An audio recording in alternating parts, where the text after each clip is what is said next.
देखिए प्रतिशत, परसेंटेज, वही बिल्कुल आसान सा टॉपिक है और आप आर्मी वालों के कोई ज़्यादा हार्ड क्वेश्चन इसमें से पूछा भी नहीं जाता है। ठीक है, तो प्रतिशत क्या, किसी भी चीज़ की तुलना अगर हम 100 से कोई चीज़ निकालें, मतलब कोई भी चीज़ है उसको 100% मानकर, अपने आप में 100 मानकर उसकी किसी और से कंपेयर करें या उसका कोई और पार्ट हम निकालें, तो वो चीज़ किस में आ जाती है, प्रतिशत। कहते हैं हम सिंपली ये बोल सकते हैं कि 100 से तुलना करना, किसी भी चीज़ की 100 से तुलना करना, या जो कुछ भी है उसको अपने आप में 100% मानकर फिर कोई चीज़ है वो जिस प्रकार हमें क्वेश्चन में दिया हुआ वो निकालना। ठीक है, तो किसी भी चीज़ की तुलना है, कंपैरिजन हम 100 से करें तो वो क्या होता है, परसेंटेज होता है, परसेंटेज होता है। ठीक है, 100%। देखो इसको प्रतिशत का साइन होता है ये।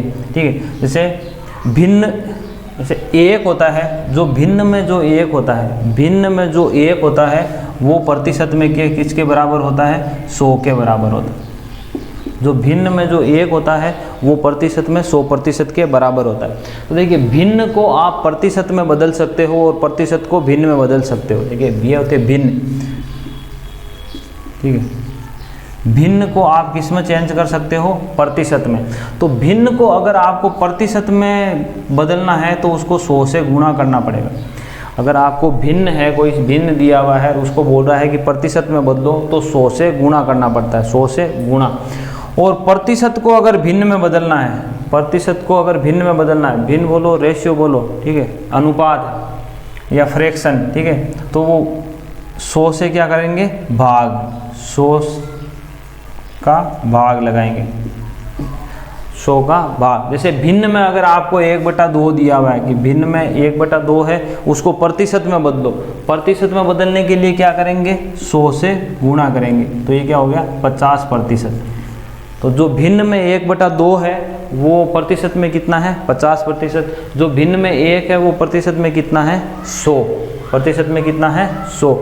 तो हम कोई भी चीज़ होगी उसको क्या मानेंगे, 100% मानेंगे। अब 100% से ज़्यादा, जैसे 100% से ज़्यादा होगी, जैसे बोल रहे हैं कि कोई चीज़ है वो उससे 20% अधिक है, किसी दूसरी वाली से 20% अधिक है, तो वो क्या 100 में जुड़ जाएगा। अगर कम का बोले तो 100 से घट जाएगा।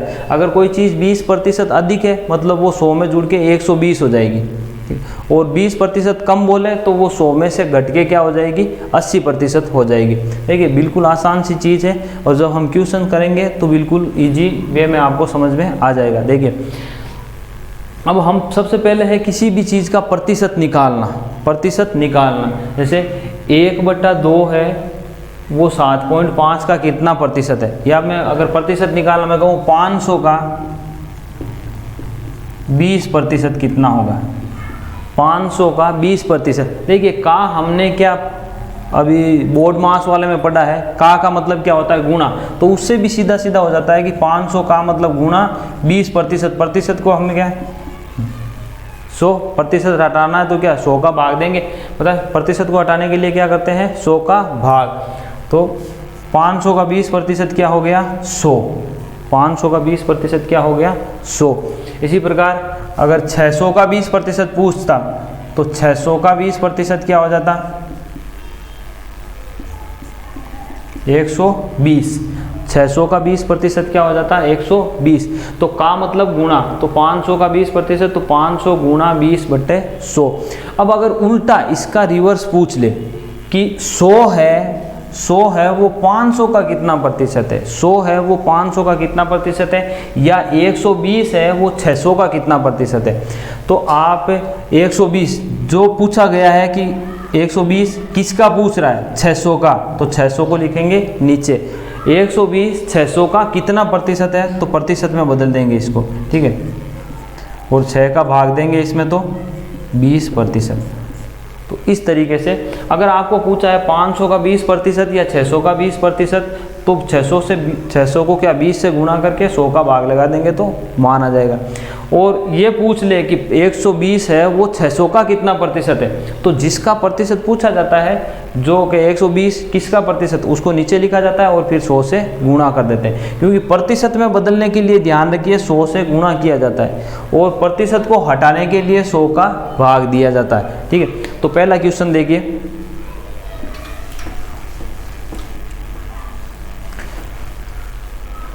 1.5 है वो 7.5 का कितना प्रतिशत है, तो हमें पता है 1.5 किसका, 7.5 का प्रतिशत में बदलना है तो 100 से गुणा, कितना प्रतिशत है, तो 1 पॉइंट, देखो पॉइंट यहाँ भी एक अंक के बाद है, यहाँ भी एक, तो पॉइंट से हट जाएगा। 15 का भाग 75 में कितनी बार जाता है, 5 बार, 5 का भाग 100 में 20, तो क्या हो गया 20%। इसको आप इस तरीके से भी देख सकते हो कि 100, देखो ये बात या ये याद नहीं रखना चाहो कि ऐसे, तो आप ये कह सकते हो कि 7.5 का कितने प्रतिशत, मान लिया कि x प्रतिशत है, ये हमने पढ़ा है, वो क्या है 1.5 है, वो क्या है 1.5, तो हमें x का मान निकालना है, यहाँ किसका मान निकालना है, देखो इस तरीके से भी कर सकते हैं।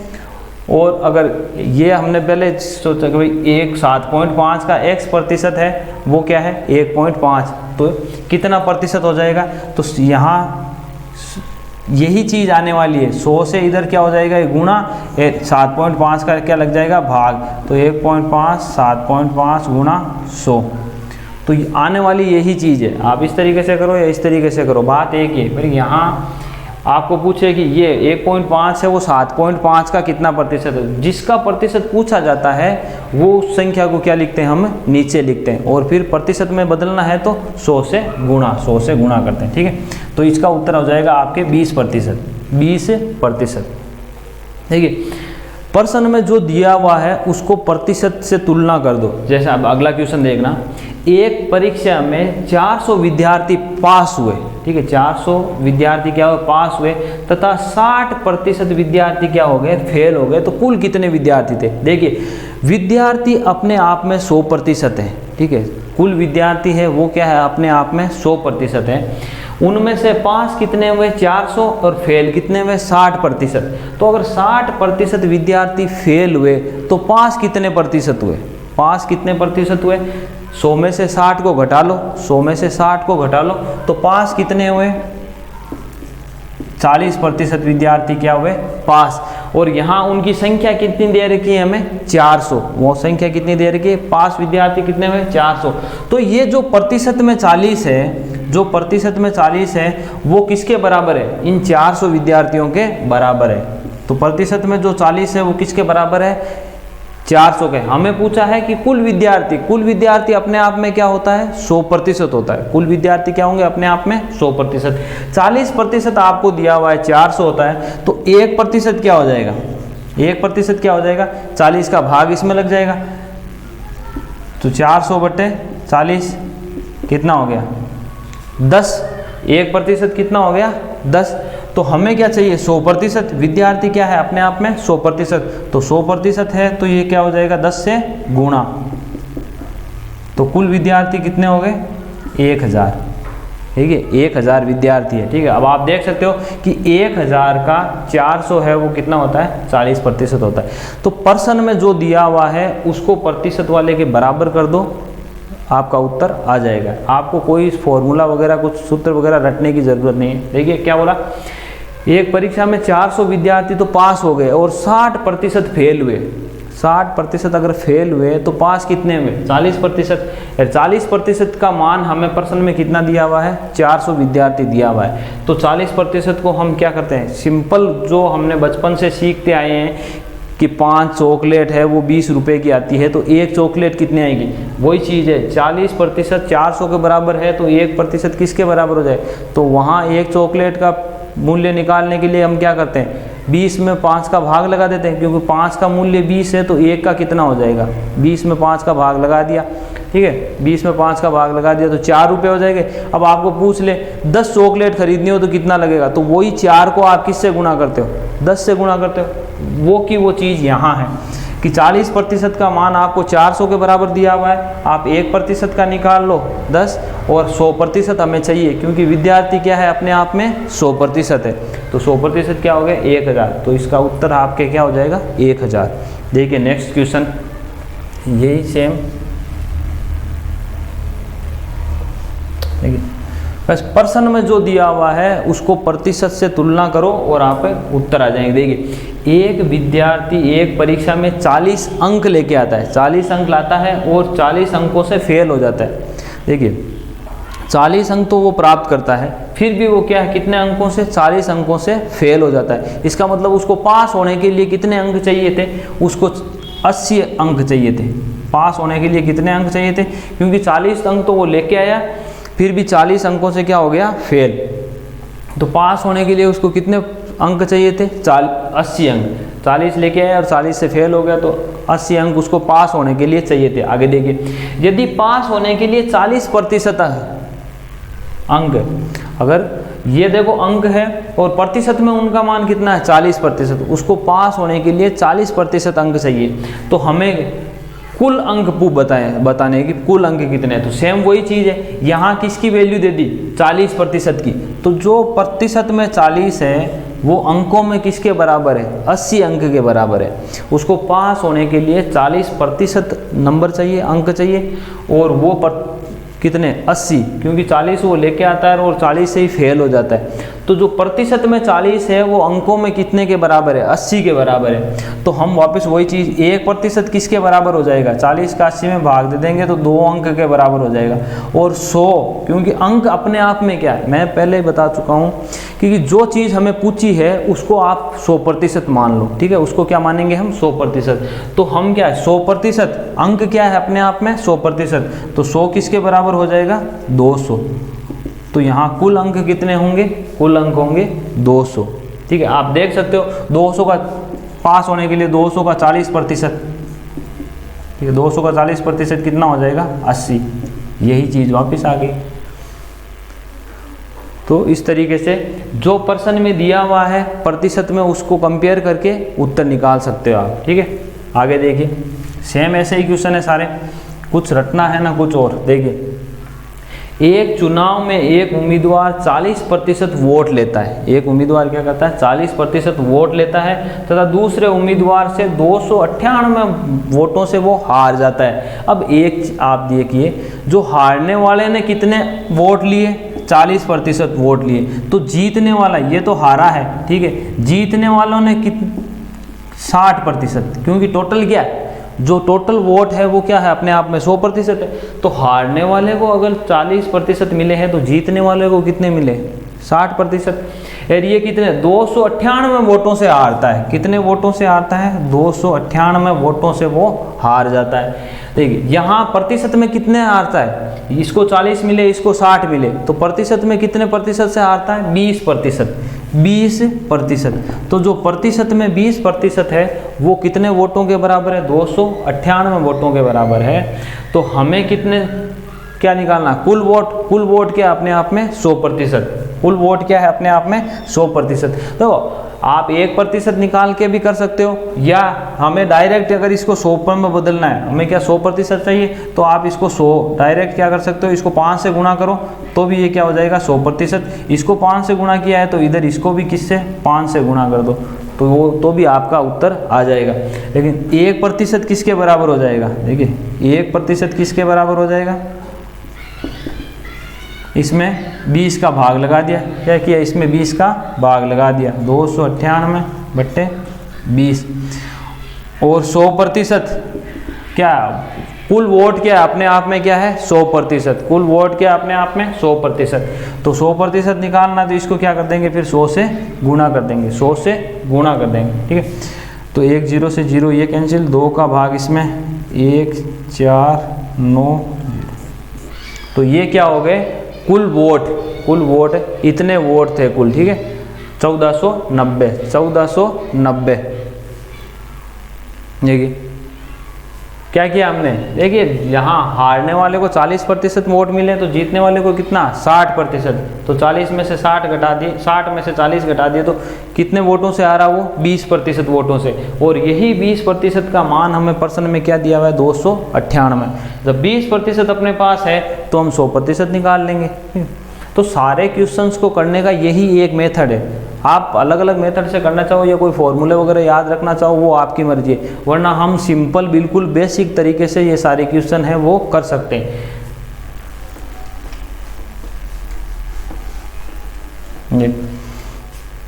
देखिए नेक्स्ट क्वेश्चन,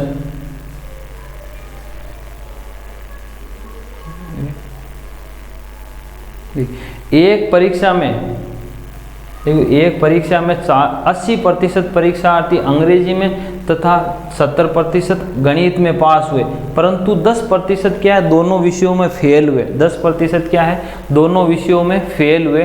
तो फेल हुए 144 विद्यार्थी क्या है, दोनों में पास हुए। तो कुल विद्यार्थी, देखिए ये प्रतिशत से हटके सवाल है, ये बिल्कुल प्रतिशत वाला नहीं। पहले आपको इसमें से पहले आपको ये निकालना पड़ेगा, क्योंकि पास कितने हुए 144। पर हमें ये क्वेश्चन में नहीं दे रखा है, हमें ये क्वेश्चन में नहीं दे रखा है कि प्रतिशत में उसकी वैल्यू नहीं दी हुई है। तो इस तरीके का अगर कोई क्वेश्चन आता है तो उसमें कुल पास कितने हुए, तो कुल पास है, अगर कुल पास हुए विद्यार्थी निकालना होता है हमें, तो पहले निकालेंगे कि जैसे टोटल निकालना है, इसको आप इस तरीके से भी कर सकते हो कि टोटल अगर निकालना है तो पहले इंग्लिश में कितने पास हुए प्लस मैथ में, गणित में कितने पास हुए और उन दोनों में कितने पास हुए, वो क्या हो जाएगा माइनस। ठीक है, देखिए दोनों में 10% फेल हुए, दोनों में 10% विद्यार्थी क्या हुए, फेल हुए। तो पास कितने प्रतिशत हुए, 90%। तो देखिए यहाँ टोटल अगर हमें पास वाले निकालना है कि टोटल पास कितने हुए, तो अंग्रेजी में कितने 80 प्लस मैथ में कितने 70, और दोनों में अगर 10% विद्यार्थी फेल हुए हैं तो पास कितने हुए, दोनों में पास कितने हुए 90। तो ये क्या करेंगे, 90 इसमें से घटा देंगे, 90 इसमें से घटा देंगे। तो ये क्या हो गया, दोनों को जोड़ के 90 घटाओ तो कितना बचेगा 60%। टोटल पास हुए जो विद्यार्थी वो क्या है 60%, क्या है 60%। तो दोनों 60% दोनों में पास हुए, तो दोनों में पास होने वाले विद्यार्थी कितने हैं 60%। दोनों में विद्यार्थी पास हुए कितने हुए 60% विद्यार्थी दोनों में पास हुए। तो आपको बताना है कि कुल विद्यार्थी कितने हैं, कुल विद्यार्थी कितने। तो हमें ये 60% की वैल्यू कितनी दी हुई है 144। 60% की वैल्यू या मान कितना दिया हुआ है 144 दिया हुआ है।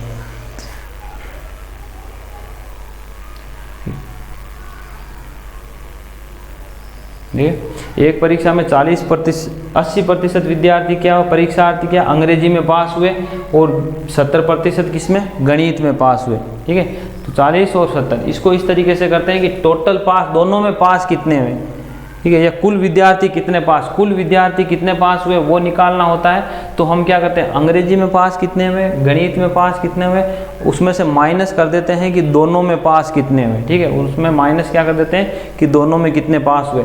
तो दोनों में 10% फेल हुए तो पास कितने हुए 90%। तो इन दोनों को जोड़ के अगर हम 90 घटा लें तो हमें क्या मिल जाएगा, दोनों में जो कुल पास हुए वे विद्यार्थी मिल जाएंगे। और ये 60% किसके बराबर है, ये 60% किसके बराबर है 144 के बराबर है। किसके बराबर है 144।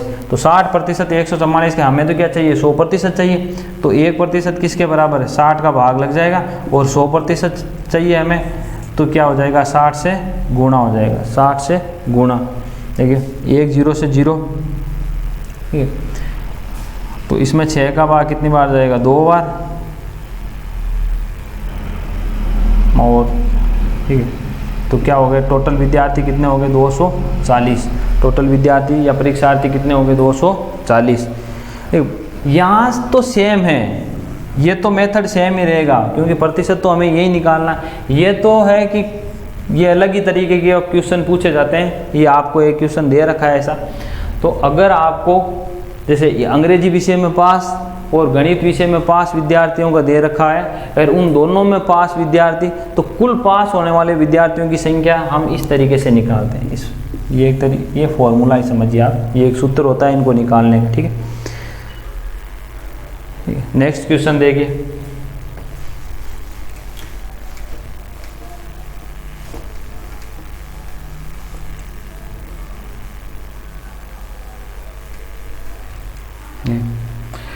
देखिए चावल की कीमत है, क्वेश्चन क्या बोल रहा है कि चावल की कीमत 15%, चावल की कीमत में क्या होती है 15% की कमी हो जाती है। तो एक व्यक्ति क्या करता है 67 रुपये में 10 किलोग्राम चावल है वो अधिक खरीद सकता है, 10 किलोग्राम चावल है वो अधिक खरीद सकता है। तो चावल के पहले व बाद के कीमत के बताओ कि चावल की पहले कीमत कितनी थी और बाद में कीमत कितनी थी। तो देखिए कितने प्रतिशत की कमी होती है? 15%। कितने प्रतिशत की कमी होती है? 15%। अगर 15% मतलब ये 68 है, इसका 15% कितना हो जाएगा? देखिए इसका 15% है, ठीक है, 68 का, तो 15% की कमी हो रही है, तो 68 है, 68 का कितना हो गया? 15%। 68 का जो 15% जो रुपए आएंगे, उनमें कितनी चीनी एक्स्ट्रा खरीद सकते हैं? 10 किलोग्राम। तो जो ये मान आएगा वो क्या होगा? नए मूल्य वाले 10 किलोग्राम का मूल्य होगा। 10 किलोग्राम जो चावल है उनका मूल्य होगा, ठीक है, 10 किलोग्राम चावल का क्या होगा? मूल्य। तो ये आप 15 से गुणा करो,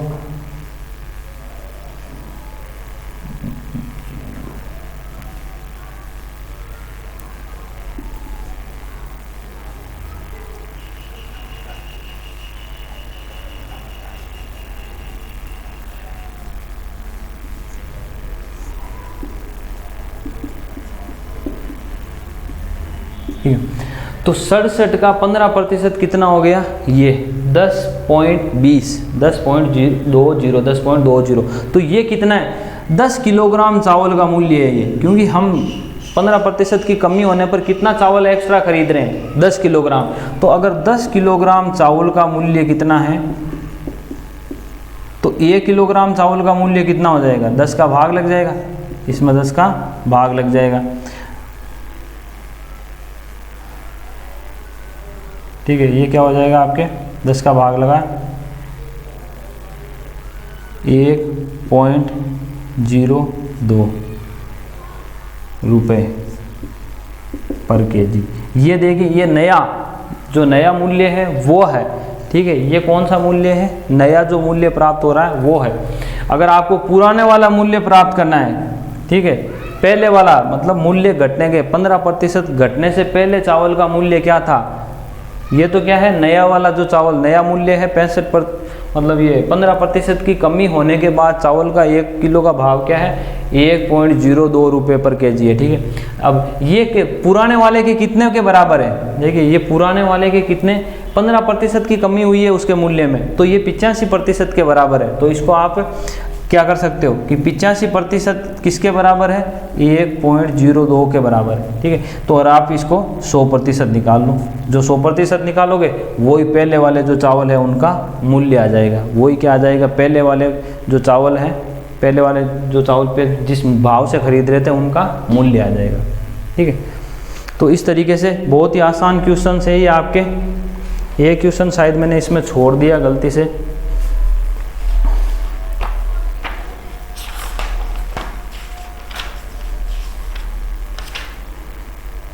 देखिए ये क्वेश्चन कुछ, ठीक है, ये तो हो गया। देखिए ये क्वेश्चन में गलती से मैंने छोड़ दिया है,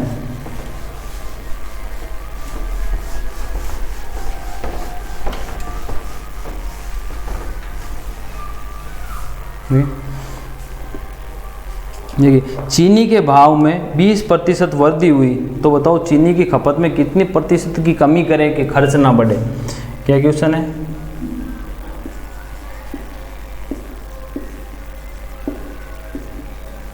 चीनी के भाव में 20% की वृद्धि हुई,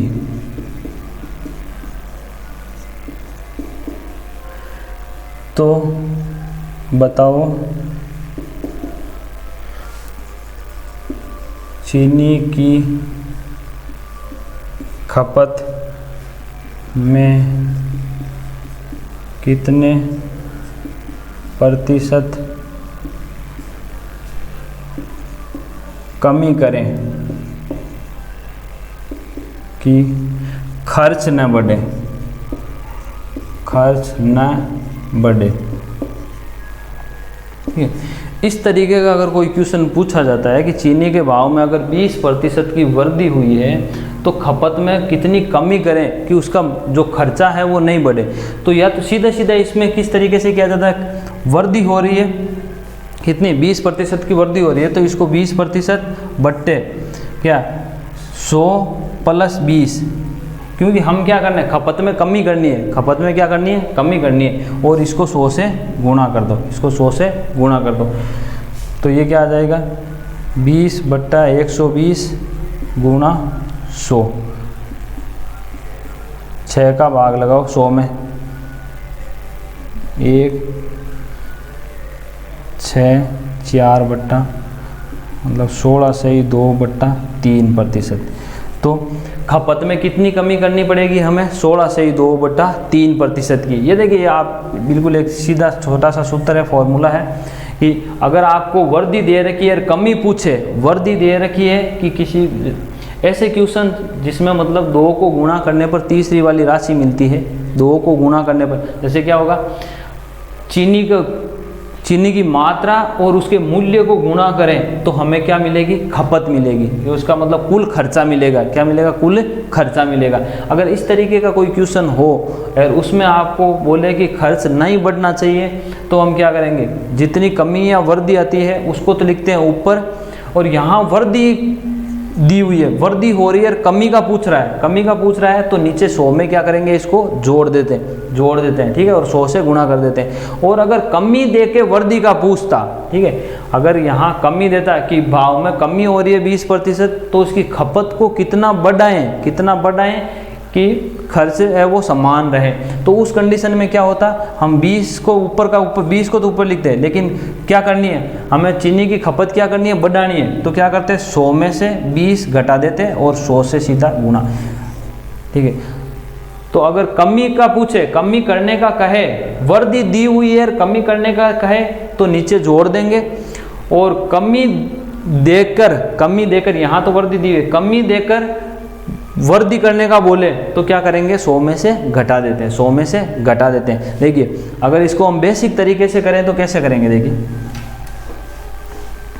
बेसिक तरीके से करें तो देखिए क्या बोल रहा है ये कि अगर 100, पहले मान लीजिए 100 कीमत क्या थी चीनी की, 100, और खपत भी हम क्या कर रहे थे, 100 किलो खपत कर रहे थे, 100 के भाव से 100 किलो खपत कर रहे, तो अपने पास मूल्य क्या मिल रहा था, इसका कुल खर्चा कितना हो रहा था, 10,000 रुपये।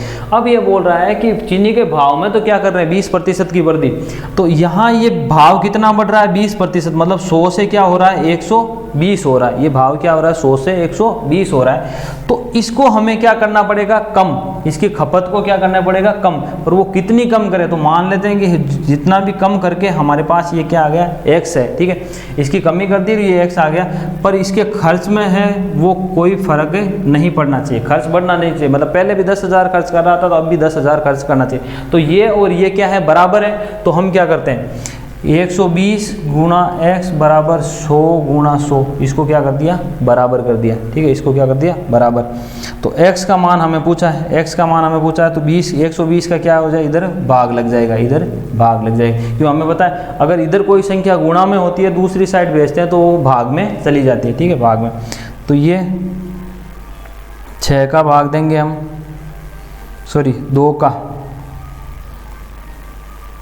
पर सीधा आप क्या करो, 1000 है, 1000 होगा, 1000 में 12 का भाग लगा लो, 1000 में किसका भाग लगा लो, 12 का भाग, या फिर 6 का भाग लगाएंगे तो 2 का भाग लगाएंगे तो ये क्या हो जाएगा, 5, ठीक है, और इसको और चेंज कर लें, 250 में क्या करते हैं हम, 3 का भाग लगा लेते हैं, 3 का भाग लगा लेते हैं, ठीक, क्या हो जाएगा, 8, 1 3, 1 सही 3, ये चीज़ आएगी, कितना प्रतिशत, मतलब जो x का मान हमारे पास क्या आया है, x कितना आया है, 83, मतलब 83 सही 1/3, x का मान कितना आया, तो वो क्या हो गया, x कितना हो गया, 83 सही 1/3, मतलब पहले 100 था, उससे क्या हो गया, 83 सही 1/3, तो आपको क्या है, कमी कितनी हो रही है, 100 में से 83 से 1/3 घटा दो, 83 से 1/3 घटा दो, तो ये घटाएं तो अपने पास क्या आएगा, 16 से 2/3, 16 से 2/3। देखिए अगर इस तरीके से कोई संख्या दी हुई हो, इस तरीके से कोई संख्या दी हुई हो, देखिए 100 है, उसमें से अगर आपको ये संख्या घटानी हो तो आप सीधे कैसे घटा सकते हो, 83 है तो उसको 1 बढ़ा दो, तो 100 में से कितना घटाओ, 84 घटाओ, 84 घटाएंगे तो क्या हो जाएगा, 16, और ये नीचे वाली 3 में से ऊपर वाली संख्या घटाओ तो क्या हो जाएगा, 2/3, इस तरीके से हम इसको लिख सकते हैं, क्योंकि हमें पता है कि ये क्या है, इसको माइनस में लिख सकते हैं हम, मतलब ये 100 माइनस 83 माइनस 1/3, इस संख्या को ऐसे भी लिख सकते हैं, ये मैंने पहले भी बताया है ये। तो अब ये क्या है, इस 83 इसमें से तो कितना बचेगा 17, ठीक है 17, यार इसको तो हम लिख लेते हैं 16, ठीक है, यार माइनस 16 प्लस 1 लिख लेते हैं जो 17 माइनस 1/3, तो 1 में से ये 1/3 घटाएंगे तो क्या बचाएगा 2/3, तो 16 प्लस 2/3 को क्या लिख सकते हैं 16 से ही 2/3, ठीक है। तो ये इस तरीके से सीधा हम घटा सकते हैं। अगर ऐसे कोई 100 में से ये घटाना है तो 1 बढ़ा के घटा लो, मतलब 83 घटाना है तो 84 घटाओ, नीचे वाले में से ऊपर वाला घटाओ, 3 में से 1 घटाए तो 2/3, इस तरीके से ये क्या आ जाएगा, इतनी कमी हो जाएगी, इतनी क्या हो जाएगी इसमें कमी, ठीक है।